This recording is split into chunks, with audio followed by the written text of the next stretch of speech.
Cara, que é um para cafezinho, de empurrar querida. coisa pra ela já falou que ela não quer. Ela é bem grandinha, apesar do tamanho. Eu sou patriarcal.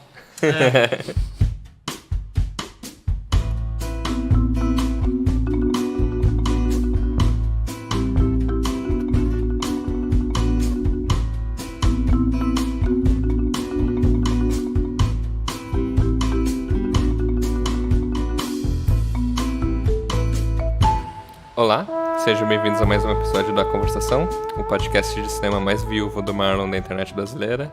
Eu sou o Thiago Santana, estou aqui com o André Barcelos, Oi.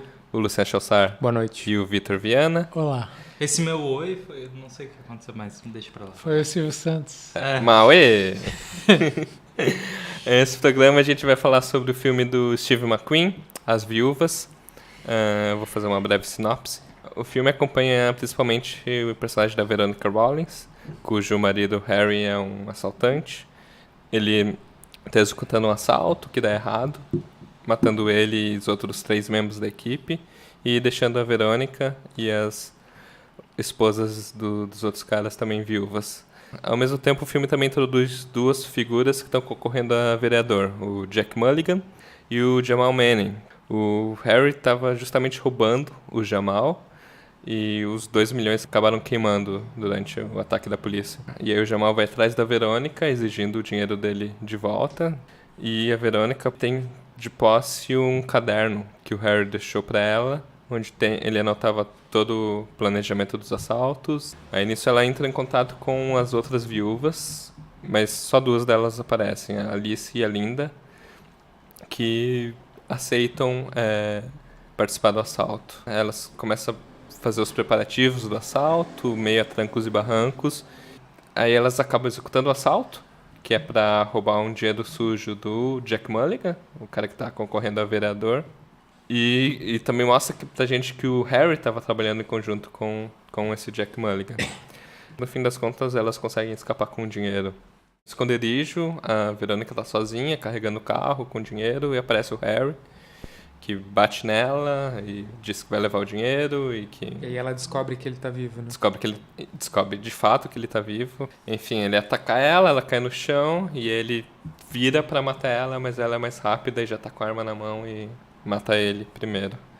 O Steve McQueen é um diretor que tem 4 longas. A gente fez um programa sobre o Shame há alguns anos atrás, bem no começo do podcast.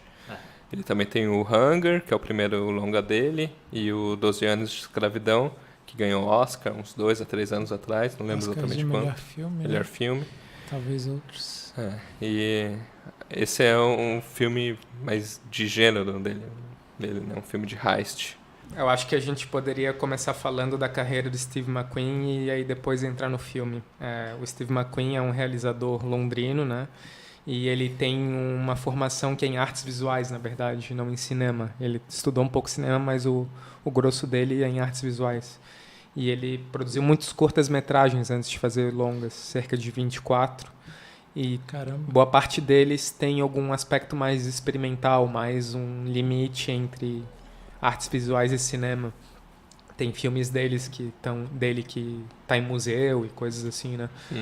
E aí eu acho que o que acontece com a carreira dele é uma espécie de entrada no mainstream. Quanto mais ele vai seguindo nos longas, mais ele vai ficando convencional. A gente pode discutir um pouco isso a respeito das viúvas, mas o Hunger, que é o primeiro filme dele, que trata de terroristas do IRA que são prisioneiros e que querem ter o status de presos políticos, ele lida com uma temática ou com uma imagem que é muito forte nos 3 próximos filmes dele, que é a questão do corpo, de como o corpo é desejado, castigado,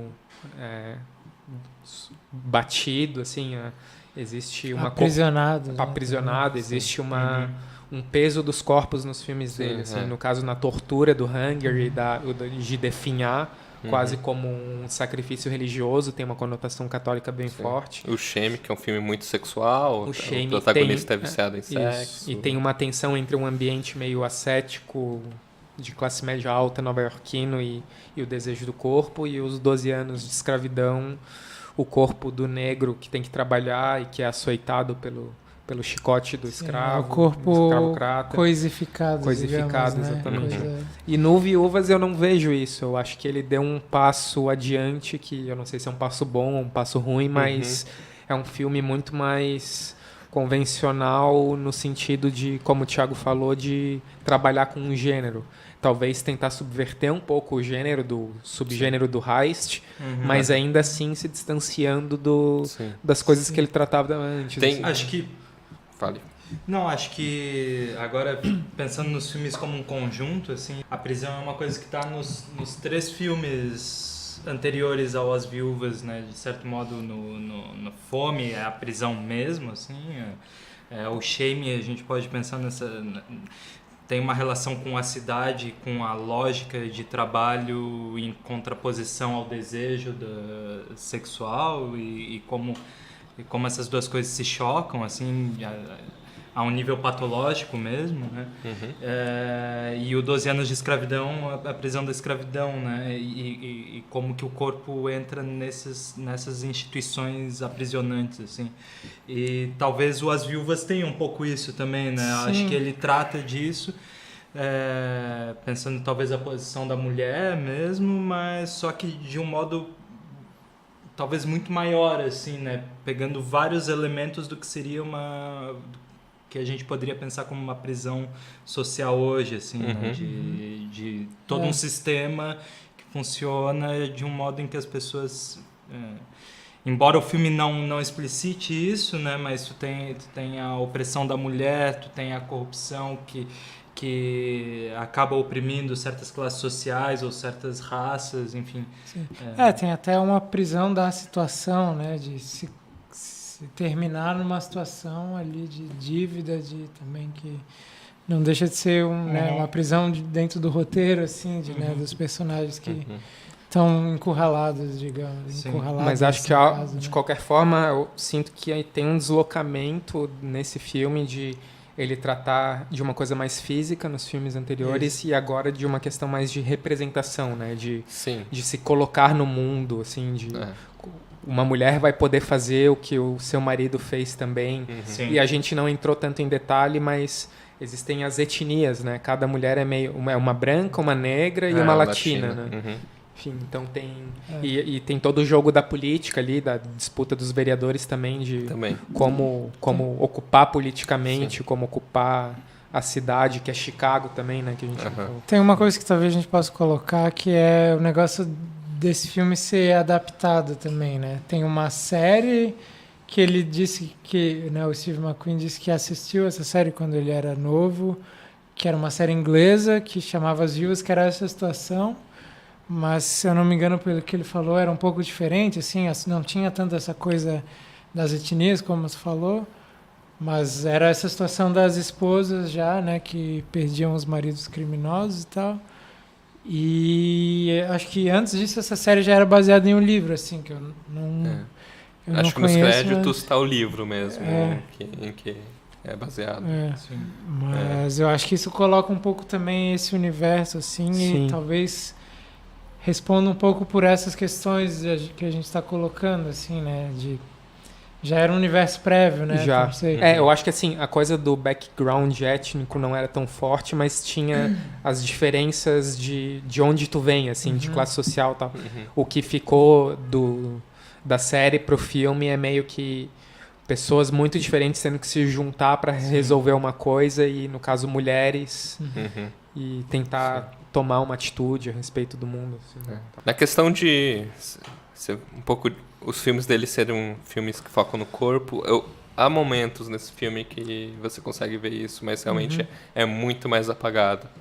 Mais diluído, assim. Sim. Né? E também porque, de certa forma, boa parte do drama do filme se sustenta na ideia das mulheres serem realmente apaixonadas pelos maridos que morreram, né? Principalmente a Verônica e o Harry, e o passado que eles tiveram juntos. São muitas cenas de cumplicidade dos dois, e que demora até revelar que eles tiveram filho, que morreu assassinado, Acho que pra mim é até o grande ponto do filme quando você descobre isso. Porque pra mim, até então, era só tipo... O que acontece após Fogo contra Fogo, o que acontece pós esses filmes de heist, que essas pessoas têm uma vida e vivem dessa forma fora da sociedade criminosa, e quando tudo dá errado, e quando tudo...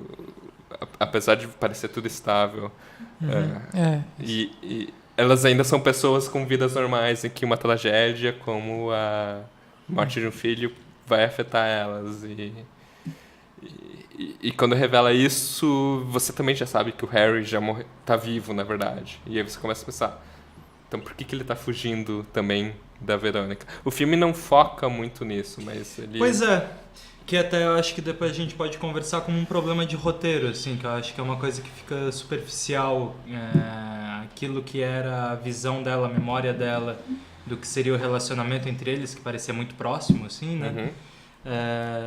E o que é essa traição dele, assim, né? E da descoberta dela depois seria talvez o ponto da grande descoberta da personagem, assim, mas que o filme não foca, né?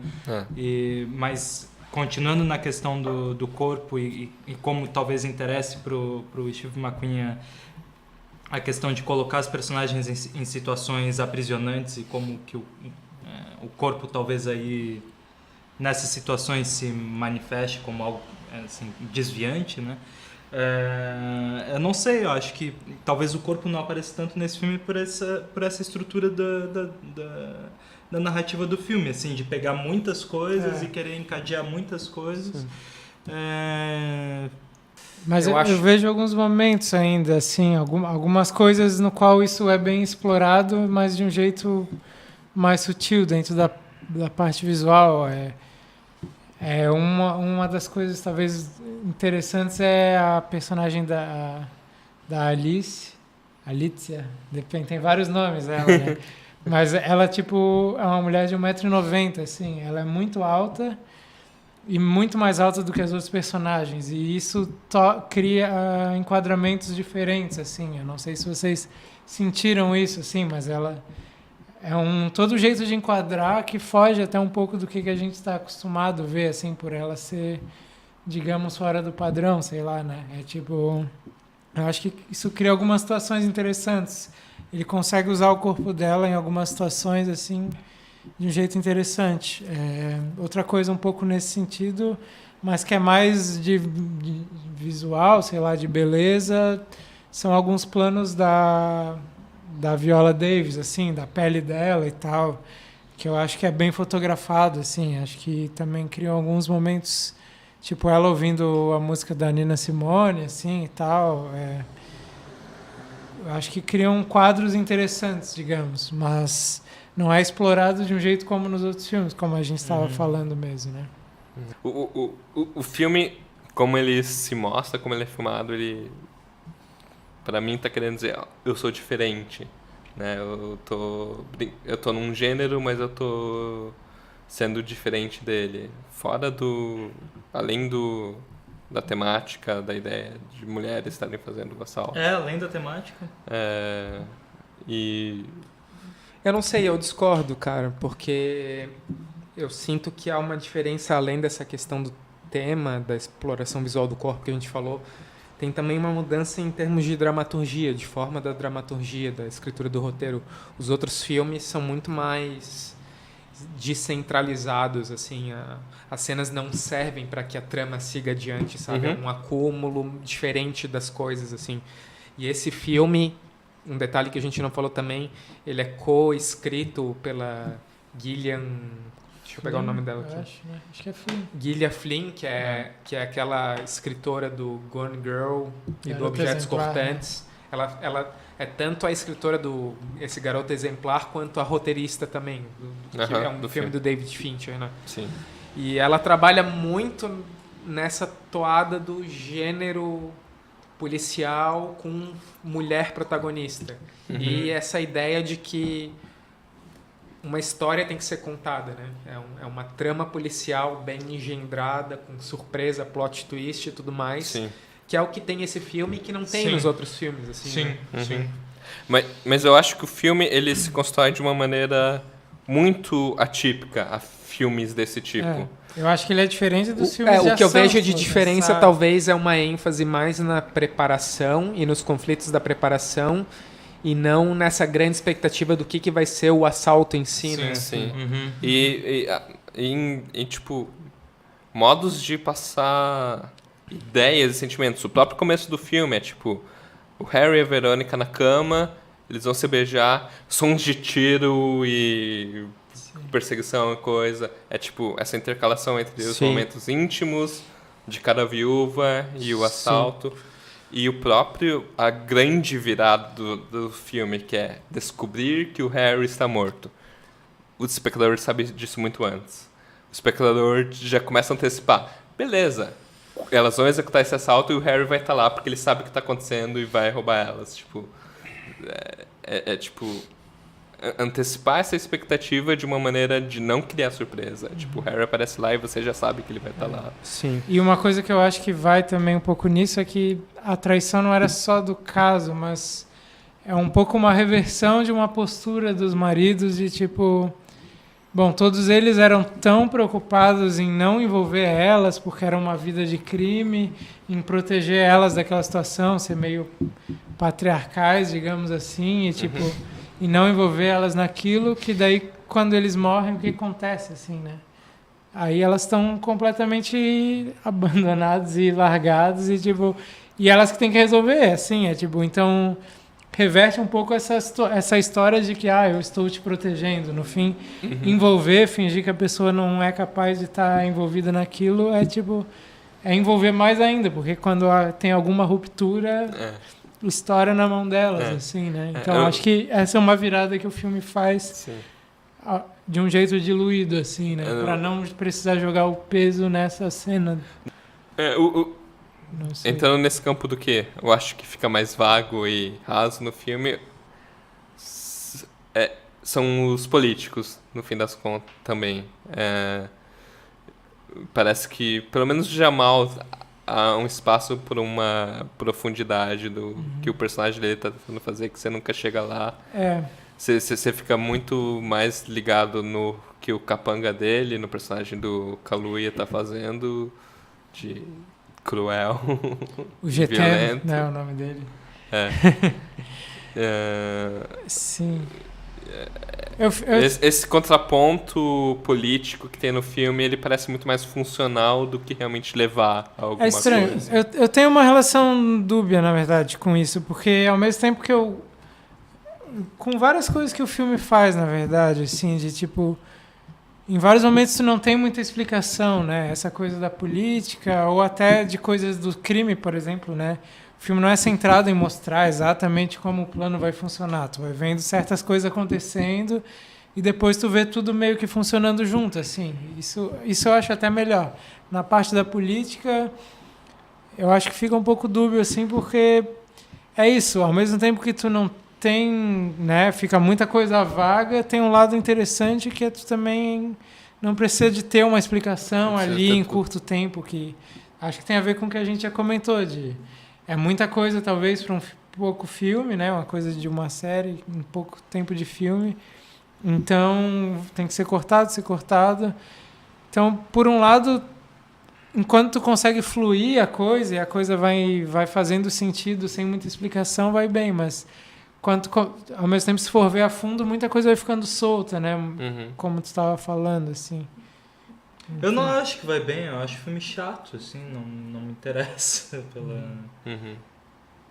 Não, eu acho que o filme não tem um ritmo, assim, mesmo que...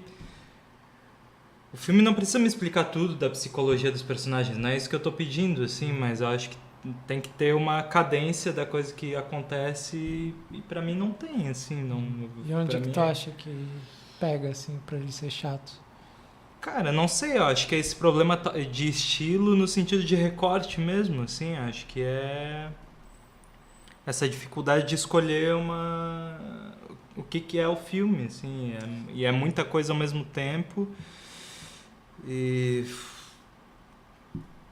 não vejo o interesse, assim, Eu concordo, assim, parece que são dois mundos audiovisuais meio que tentando se juntar e não dá muito certo.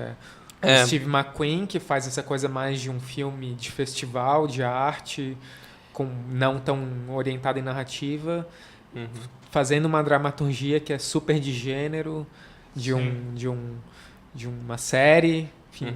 Mas é um tipo de dramaturgia que é... O que a gente estava conversando um pouco antes de começar a conversa aqui, assim, dessa coisa de, por exemplo, vários astros do cinema... sei lá, que aparecem pouco, assim, que tu não tem tempo não para brilhar. Até uma sim. possível candidata ao Oscar de protagonista, Viola Davis, assim, não chega... Assim, eu vejo bons momentos dela. Acho que falta duração para as coisas, assim. Falta duração para as coisas. Nesse sentido dos filmes dos filmes do Steve McQueen, eu acho que o Shame chega a ser mais interessante, assim, né? Porque parece que nesse filme tu tem um pouco mais de uma inteligência encadeando os pontos, assim, corrupção, racismo, opressão da mulher, corrupção junto com religião e tal, tudo está encadeado, né? Mas no Shame, por exemplo, a situação da personagem tem muito mais a ver com espaço, é mais cinematográfico, assim, no fim das contas, por mais que esse tenha mais ação e tal, mais explosões. O Shame eu acho mais cinematográfico do que esse filme. Sim. Me interessa mais visualmente, sei lá. Por mais que também não seja uma obra-prima, enfim. Ele acaba pra mim também ficando no meio do caminho das duas coisas. Se pra mim não fosse um filme do Steve McQueen, tipo, que eu já tava esperando alguma coisinha assim. Ele é um bom filme mediano, talvez seja um bom filme de gênero. Eu acho que pra indicar assim pra uma pessoa aleatória, você gosta de filme de assalto, você gosta de um fogo eu contra acho que uma fogo, pessoa se sentiria meio frustrada. Talvez, justamente, talvez não seria a melhor indicação, assim. Sim. A não ser que a pessoa esteja um pouco propensa... Não, vamos desvirtuar um pouco a ideia do que é o assalto, do que é... Sim. Mas... Apesar de que eu valorizo os momentos cinematográficos de assalto, assim, e de, sei lá, não só, mas... Assim, é um assalto bem filmado. As cenas de ação são competentes. Aquela primeira no carro, boas cenas de aquela ação. primeira da van eu acho muito boa. Eu gosto quando elas invadem e, tipo... A coisa da voz, que é um negócio que aparece bem sutil antes dela ter aquela caixa que modifica a voz, assim. Sim, a criança usa. E quando ela abre pra entrar, assim, na casa e é uma voz super grave, aquilo eu achei bem foda, assim. Ainda assim, eu concordo, é um filme medíocre, é um filme que tá posicionado de uma maneira medíocre, ele não tem muito grande marketing em cima dele, mas é um filme que eu indico para as pessoas verem. Eu acho que é um filme que não é ruim, ele é um filme competente. Acho que eu tô com ele não tá no brilho que eu já vi o Steve McQueen fazer, mas assim, eu fui ver esse filme esperando ver um Sicário. Daí mas assim, Sicário também foi uma boa surpresa para mim mesmo. Eu fui ver sem saber o que eu ia ver e foi foda. Mas o Steve McQueen não é um Villeneuve, assim, então... Talvez eles estejam fazendo... Os dois estejam fazendo a mesma trajetória, tendo resultados diferentes. Sim. Me parece. É complicado, assim, porque parece que tu tem duas dimensões. Uma que é a dimensão narrativa e de representação. E que talvez nisso o filme seja interessante, assim, de reverter as coisas, né? De repensar o que pode ser uma narrativa interessante, assim. E tirar... do homem o papel dominante, passar para as mulheres e para mulheres negras, latinas, enfim, né, um espectro grande até chegar na loira europeia, assim, mas alta demais. Isso é interessante, assim, mas ao mesmo tempo a sensação que eu tive dentro do cinema foi um pouco parecido com o que eu tive vendo O Lobo de Wall Street, que é um filme de brancos. Satírico. Mas pelo ritmo do filme, é uma questão de sensibilidade com relação ao ritmo, ao som, à imagem. E eu não sei o quanto que vale a pena apostar a luta por liberdade desses grupos oprimidos num sistema que é tão já consolidado assim e sufocante esteticamente, assim, né? Essa é a minha questão, sei lá, tentando pensar arte política, assim. Eu acho que é uma coisa bem complicada, assim, eu acho que se coloca um pouco isso, né? E talvez, assim, vale a pena um pouco por essa coisa da representação, do quanto isso pode ser revertido em longo prazo também, assim, porque eu acho que faz diferença mesmo. Sim. Mas talvez, assim, aceite-se em chegar no meio termo, de ser um filme medíocre, mas que vai ter seus momentos mais artísticos. Uhum. E aí, será que ele chega até nisso? Assim, não sei, mas O que me incomoda talvez é que tenha só isso. Uhum. O que justifique o filme ser a questão da representação, das Sim. mulheres de diferentes etnias terem voz, terem atitude, assim. E aí o que sobra do filme tirando isso? Não sei se sobra muita coisa, sabe? Isso me incomoda, assim. eu não sei, eu tô um pouco como com o que o Thiago falou, assim, de... Acho que sobra um filme competente, assim, que sei lá, o André não gostou, mas eu gostei, assim, acho que funciona como filme de ação um pouco fora do gênero, mas que tem seus bons momentos ainda, assim. Em geral, acima da média eu também gostei mais do que desgostei. Eu não vi um outro bom filme de ação esse ano. E isso pra mim já vale um pouco. Eu vi Pickpocket. Não foi feito E esse ano, né? já entrando no assunto, o nosso próximo programa será o programa que a gente decide os melhores filmes de 2018. A gente deve gravar dentro de uma semana, então não deve sair muito depois desse programa que você está ouvindo agora. A gente não fez muito filme esse ano, já adiantando, a gente fez uns 15 a 14, uns 2 deles vão ficar de fora do top 5 de cada um final, que vão ser o Gritos e Sussurros e o Pickpocket do Bresson. Sintam-se à vontade a mandarem listas de top 5. Nos comentários, assim. Eu, pior. Vocês falam como se tivesse alguém assistindo, assim, né? Uns 2, 3, 3. Alguém às vezes atende o nosso recado. Nem que seja Só o Ezequiel. só o Ezequiel. Mas é isso. A gente se vê no 2019. Obrigado por ouvir o nosso podcast. E nos vemos Eu falo nos vemos numa próxima? Não. Ouvimos. Sim. E esse Ouça foi mais nós. um. É isso que eu falo. Esse foi mais um episódio do A Conversação.